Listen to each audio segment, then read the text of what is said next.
देखिए, जिस प्रकार जो घटना घटी है सासाराम में और नालंदा में जिस प्रकार से जो गोली चली, आगजनी का घटना जो चल हुई है, और इतना बड़ा घटना एक इस प्रकार के हिंदू मुस्लिम का मामला, जबकि हम ये कहते हैं कि जिस प्रकार जो है वहाँ हिंदू मुस्लिम का मामला हो रहा है, निश्चित रूप से सरकार को इस पर संज्ञान लेना चाहिए। ये प्रशासन पूरी तरह फेल है। इसीलिए तो गृह विभाग पर हम लोग चर्चा करना चाहते थे विधानसभा में, लेकिन न जाने गृह मंत्री जी ने चर्चा कराने से भागा। और कोई मजहब किसी मजहब के खिलाफ खड़ा हो जाए, ये कहीं से कतई बर्दाश्त करने का चीज़ नहीं है। आज रामनवमी के मौका पर, भगवान श्री राम के जन्मदिन के मौका पर जो जुलूस निकले, तो उस पर भी किसी को आपत्ति नहीं होना चाहिए। यदि मुस्लिम समाज का कोई पर्व हो रहा है, वहाँ भी किसी की आपत्ति नहीं है। लेकिन यदि वास्तव में गोली चलता है और गोली चलाकर और किसी प्रकार की हत्या होता है उपद्रव तत्वों के द्वारा, वैसे लोगों पर कार्रवाई होनी चाहिए। सरकार बिल्कुल फेल है। इस प्रकार की घटना हो रही है और सरकार सोई हुई है। इस पर संज्ञान में सरकार को लेना चाहिए। ये तो धार्मिक उन्माद फैलाने वाली बात है। वो तो किसी प्रकार जो धर्म है, हम लोग तो सनातन धर्म के मानने वाले लोग हैं, हम लोग सब धर्म को मानते हैं, लेकिन भगवान श्री राम का मानना और इस प्रकार जब भी हिंदू का कोई पर्व होता है तो उसमें देखिएगा जो निश्चित रूप से प्रशासनिक रूप से भी एक अराजकता सा फैला दिया जाता है। उसको लगता है जो पूरा हवा बना दिया जाता है कि नहीं, हिंदू एकदम हनुमान जी के ध्वजा निकलने वाला है, भगवान श्री राम का ध्वजा निकलने वाला है, एकदम हवा सब फैला दिया जाता है। एक माहौल की क्रिएट लोग करता है। इस प्रकार से प्रशासन बिल्कुल तरफ फेल हो जाता है और वहाँ इस प्रकार से घटना होती है। प्रशासन वास्तव में सफल होता तो ये घटना नहीं होता। ये प्रशासन की विफलता है, इस सरकार की विफलता है। ये बहुत दुखद घटना है कि सुशासन के दावा करने वाले जो लोग हैं, ये अब सांप्रदायिक सद्भाव बिगाड़ने में व्यस्त हो गए। इनके पास जब कोई चारा नहीं बच रहा है तो ये अमित शाह जी के कार्यक्रम को बाधित करने के लिए, बिहार में उनका जो प्रभावी कार्यक्रम होता है और बिहार और देश को जो जानकारी मिलता है कि देश में क्या क्या भाजपा की सरकार ने किया है, एनडीए की सरकार ने किया है, इस चीज़ को से वंचित करने के लिए एक रणनीति के तहत इस काम को बिहार में किया जा रहा है। सबसे सांप्रदायिक दृष्टिकोण से संवेदनशील तो मेरा ढाका विधानसभा हुआ करता था। कहाँ कोई विवाद है? नेता का सोच सही है तो कोई दिक्कत नहीं है। हिंदू समाज के लोगों ने इतना अच्छा जुलूस निकाला, न तो किसी मुस्लिम को आपत्ति थी, न प्रशासन ने भी बड़ी ईमानदारी से वहाँ अपना रोल दिखाने का काम किया। लेकिन यहाँ जो हुआ, सासाराम में जो हुआ, बिहार शरीफ में जो हुआ, ये अमित शाह जी के प्रस्तावित जो कार्यक्रम है 2 तारीख का, उसके मद्देनजर साजिशतन ये सब काम हुआ है। जिन लोगों ने भी इस प्रकार का काम किया है उसकी जितनी भी निंदा की जाएगी वो कम होगा। और जेडी ये आरोप लगा रही है कि ये सोचने वाली बात है कि सासाराम में ही क्यों, जहां अमित शाह का प्रोग्राम है, सासाराम में ही क्यों? कराने वाला अभी कह रहा है कि भाई सासाराम में क्यों? वो जवाब दें कि सरकार उनकी है और सासाराम में ही क्यों?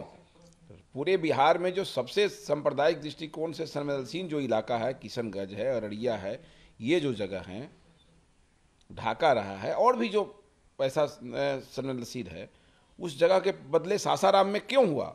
अरे लौरिया में कार्यक्रम हुआ, इसके पहले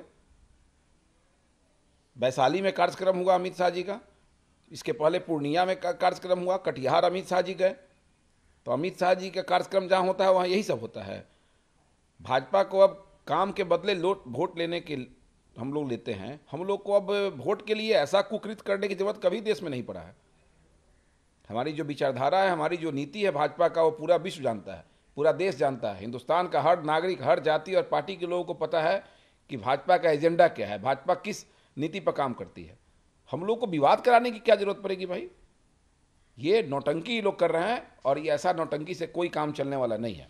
हावड़ा में भी काफी वायलेंस हुआ। हावड़ा में हुआ तो बताएंगे ममता बनर्जी जी।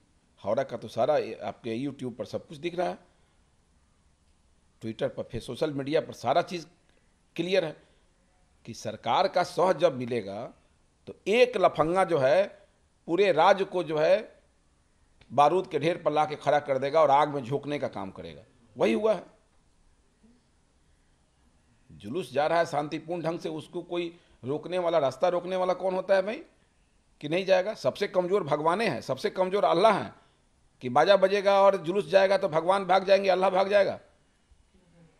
इस देश में सबसे कमजोर भगवान है, सबसे कमजोर अल्लाह है कि बाजा बजने से और जुलूस के जाने से भगवान भाग जाएंगे, अल्लाह भाग जाएंगे। जिन लोगों ने भी जुलूस जो रोकने का काम किया, सरकार ने क्या कार्रवाई किया है इसके विरुद्ध में? जुलूस अगर किसी समुदाय का रुकेगा, अगर हिंदू समाज के लोग ही मुहर्रम का जुलूस रोक दे तो स्वाभाविक है कि उस भीड़ में जो लोग होंगे उनकी संख्या ज़्यादा होगी, लोग उग्र होंगे। तो प्रशासन ने पहले से कौन सी प्रयास किया था, कैसा व्यवस्था किया था वहाँ पर? क्यों ऐसा सूचना तंत्र क्यों कमज़ोर हो गया राज्य सरकार का? कहाँ चले गए आपके CID और खुफिया के लोग जो ये पता नहीं कर पाए कि वहाँ साजिशतन जो है जुलूस को रोकने का काम लोग करेगा? अगर पुलिस सक्रिय होती तो क्या बिहार शरीफ और सासाराम में ऐसा घटना घटता? आप मानते हैं लूपहोल है? हम मानते क्या है? पूरा विश्व मान रहा है, पूरा देश मान रहा है, पूरा बिहार मान रहा है नहीं तो क्या है? जाने वाले जुलूस को जिसको आपने परमिशन दिया है, लाइसेंस दिया है कि इस रास्ते से ये जुलूस जाएगा, और रामनवमी हो चाहे मुहर्रम हो, उस रास्ते में हिंदू या मुसलमान कोई भी जाके 10 गो लड़का अगर विघ्न पैदा करता है रास्ते में जाके, तो एडमिनिस्ट्रेशन कहाँ थी? क्यों नहीं उस 10 लोगों को आपने चिन्हित किया? आपने मुहर्रम के रामनवमी के पहले आपने शांति समिति का बैठक किया होगा। शांति समिति की बैठक में कोई विवाद होगा तो उस पर चर्चा हुई होगी। अगर पहले कोई बात संज्ञान में आ गया कि कोई विरोध कर रहा था कि इस रास्ते से नहीं जाना है, तो आपने इसके लिए व्यवस्था क्यों नहीं किया? और ऐसा कोई बात नहीं आया तो जो 10 लोग जाके विघ्न पैदा कर दिए रामनवमी के जुलूस में, आपने उसके विरुद्ध कौन सी कार्रवाई किया है? क्यों नहीं CC एक्ट लगा के, गुंडा एक्ट लगा के ऐसे लोगों को अंदर करने का काम करते हैं जो राज्य का सांप्रदायिक सद्भाव बिगाड़ने का काम करता है? क्या मजबूरी है सरकार की? सरकार की मजबूरी है वोट। दुनिया में सब काम वोट के लिए थोड़े होता है। अरे कौन सी मजबूरी हो जाएगी कि वोट के लिए? आप कार्रवाई कीजिए ना। नीतीश कुमार में जितनी क्षमता थी कार्रवाई करने का, 5 से 10 में जिस प्रकार भाजपा के सहयोग से नीतीश जी ने बिहार को चलाने का काम किया था, ओरिजिनल सुशासन बिहार के लोग देखे थे।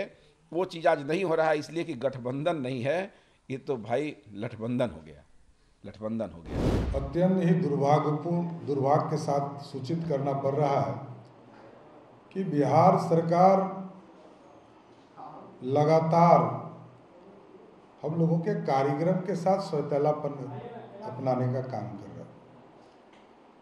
और हम लोगों को अब सम्राट अशोक जयंती जो सासाराम में हम कर रहे थे, क्योंकि वहाँ 144 सरकार ने लगा दिया है, हम उस कार्यक्रम को स्थगित कर रहे हैं, क्योंकि हमारे कार्यकर्ताओं के घर पर बम फेंके जा रहे हैं और सरकार सिर्फ हाथ पर हाथ धर के बैठी हुई है।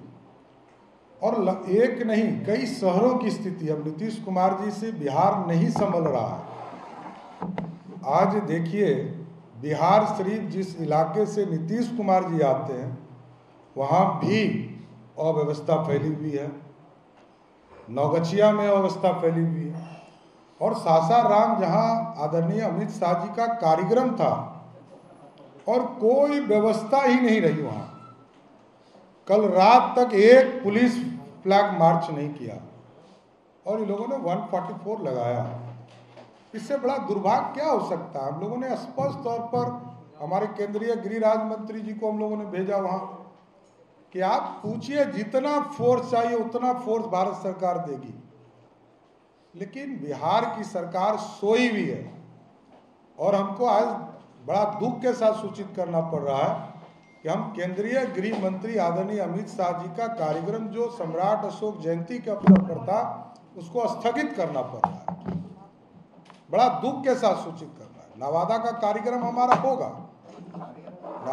नवादा में जो हमारे आदरणीय अमित शाह जी का लोकसभा प्रवास का कार्यक्रम है वो होगा, लेकिन 144 लगाकर नीतीश कुमार जी ने यह स्पष्ट संदेश दिया है कि हम दूसरे को यहाँ कार्यक्रम नहीं करने देंगे और